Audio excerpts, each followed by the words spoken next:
How do I get all items with which a user was in contact? I have a data frame that has two columns, user ID and item ID. I would like to select an item ID, for example 715, and get all users who had this item ID. I not only want the users but also all other items that the user has used at the same time. An example is given below. I have now used ISIN with the method, it only returns true and false. How do I manage to get all the items that the user had who had this particular item ID?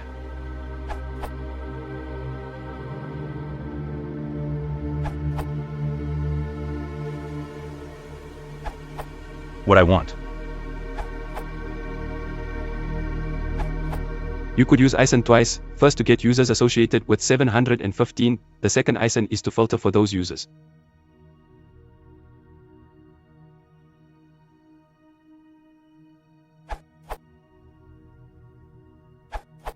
Do this.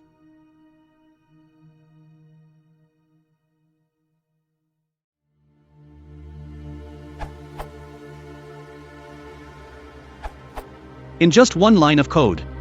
Data.